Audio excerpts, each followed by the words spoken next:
स्वर्गीय पिता, आपका धन्यवाद करते हैं आज के सुंदर वचन के लिए। परमेश्वर जो आपने हमारे जीवन में दिया, आज का वचन होने दे खुदावन, हर एक के जीवन में कार्य करे, हर एक को बड़ी बरकत मिले पिता, यीशु नाम से मांगते हैं, आमीन। हम पढ़ेंगे परमेश्वर के वचन से मत्ती उसका 25 अध्याय और 32 वचन से पढ़ेंगे। और सब जातियाँ उसके सामने इकट्ठा की जाएंगी, और जैसे चरवाहा अपने भेड़ों को बकरियों से अलग कर देता है, वैसे ही वह उन्हें एक दूसरे से अलग करेगा। वह भेड़ों को अपनी दाहिनी ओर और बकरियों को बाईं ओर खड़ा करेगा।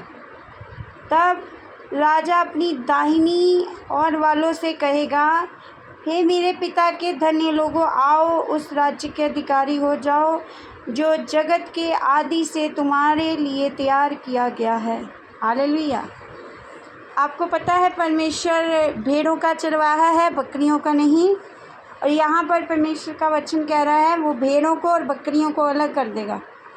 और आज एक प्रश्न है कि भेड़ कौन है और बकरियाँ कौन हैं। भेड़ें वो हैं जो परमेश्वर का वचन सुनती है। यूहन्ना में लिखा है कि परमेश्वर को, जो परमेश्वर की भेड़ें हैं, जानती है और परमेश्वर को पहचानती हैं, उसकी आवाज़ को पहचानती हैं और उसके पीछे पीछे चलती हैं। मगर जो बकरियां हैं वो परमेश्वर का वचन तो सुनती हैं पर अपनी मर्ज़ी से चलती हैं। वो जो उनके मन में आता है वो करती हैं। और यहाँ पर हमने अभी पढ़ा कि परमेश्वर ने भेड़ों को अलग कर दिया, बकरियों को अलग कर दिया। और बाइबल में हर जगह परमेश्वर को भेड़ों का चरवाहा कहा गया है, ना कि बकरियों का। यानी कि बकरियों की चरवाही नहीं करता परमेश्वर। बकरियां जो होती हैं वो अपनी मर्ज़ी करती हैं, वो मैं करती रहती हैं। परमेश्वर उनको अपने स्वर्ग राज्य में जगह नहीं देंगे। यहाँ पर भेड़ों के लिए लिखा है, भेड़ों को परमेश्वर ने कहा वह अपनी भेड़ों को अपनी दाहिनी ओर, बकरियों को बाईं ओर खड़ा करेगा। तब राजा अपनी दाहिनी ओर वालों से कहेगा, मेरे पिता के धन्य लोगों, आओ उस राज्य के अधिकारी हो जाओ जो जगत के आदि से तुम्हारे लिए तैयार किया गया। जो परमेश्वर का राज्य है, परमेश्वर की भेड़ों के लिए तैयार किया गया है। आज आप अपने जीवन पे मनन करें कि आप परमेश्वर की भेड़ें हैं या बकरियां हैं। जो भेड़ें होती हैं वो परमेश्वर का वचन सुनती है, अपने अगुए के, अपने अजाली के पीछे पीछे चलती हैं और वचन के कहे अनुसार अपने जीवन को जीती हैं। पर जो बकरियां होती हैं वचन सुनती हैं, चर्च के अंदर जाती हैं, ना वो वचन के पे चलती हैं, ना अपने अगुए के कहे पे चलती हैं। वो जो मन में आता है वो करती हैं। और भेड़ें जो हैं वो अधीनगी में रहती हैं, वो परमेश्वर की भी अधीनगी में रहती हैं। वो हर एक काम परमेश्वर की अगुवाई से करती हैं, बिना सोचे समझे कुछ नहीं करती। जो बकरियां हैं वो कभी भी किसी का कहना नहीं मानती। इसलिए आज अपने जीवन पर मनन करें कि हम किस कैटेगरी में आते हैं। क्या हम परमेश्वर की भेड़ें हैं? क्या हम परमेश्वर की आवाज़ को सुनते हैं? परमेश्वर की आवाज़ को सुनेंगे कैसे? क्योंकि वचन कहता है, रोमिया 10:17 कहता है, विश्वास सुनने से आता है और सुनना मसीह के वचन से होता है।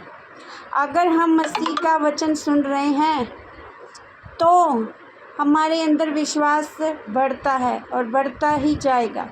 और अगर हम वचन सुनते हैं, परमेश्वर के उस वचन को अपने जीवन में उसी वक्त लागू भी करेंगे तो हम भेड़ों के स्वरूप में बदलते जाएंगे। अगर हम वचन सुनकर भी उसको लागू नहीं करें, आज्ञाकारी नहीं करें, अधीनगी नहीं करें, तो हमारा जीवन बकरियों का जीवन बन जाएगा। हम बकरियों की कैटेगरी में आ जाएंगे जिनको परमेश्वर अपने राज्य में जगह नहीं दे रहे। और यहाँ परमेश्वर भेड़ों को कह रहे हैं कि जो राज्य करेंगी वो भेड़ें राज्य करेंगी, ना कि बकरियाँ।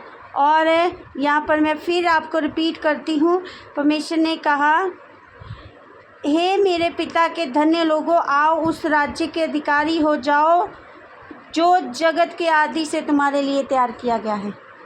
जगत के आदि से, शुरू से ही परमेश्वर ने अपनी भेड़ों के लिए जगह तैयार की है, राज्य बना चुका है परमेश्वर। इसलिए आप संसार की आवाज़ को सुनना बंद करें, परमेश्वर की आवाज़ को सुने, परमेश्वर की बेड़े बने। अगर स्वर्ग जाना है तो, अगर स्वर्ग नहीं जाना है तो जैसा मन आए वैसा हम कर सकते हैं। हम बकरियों का जीवन जी सकते हैं, मगर बकरियां स्वर्ग के राज्य में बिल्कुल भी दाखिल नहीं होगी। बकरियां कौन है, मैंने अभी आपको रिपीट किया है। जो लोग चर्च जाते हैं, वचन सुनते हैं, सब कुछ करते हैं, पर वो अपनी मर्ज़ी भी करते हैं। भेड़ें चर्च जाती हैं, वचन सुनती हैं, दीनगी भी करती हैं, प्रभु के सारे कामों को करती हैं, और वही करती हैं जो परमेश्वर का वचन और उनका अगुआ उनसे कहता है।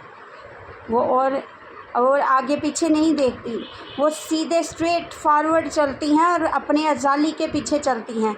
तो बकरियां कभी भी अपने अजाली के पीछे प्रॉपर नहीं चलती। वो जब मर्जी आए आगे चली जाती हैं, कभी पीछे हो जाती हैं, कभी इधर हो जाती हैं, दाएं चली जाती पर बाएं चले जाती हैं। उनका कोई भी कैटेगरी में नहीं आती। इसलिए भाई और बहनों, हम अपने आप को आज जांचें, अपने आप को जांचें कि हम किसी कैटेगरी में आते हैं।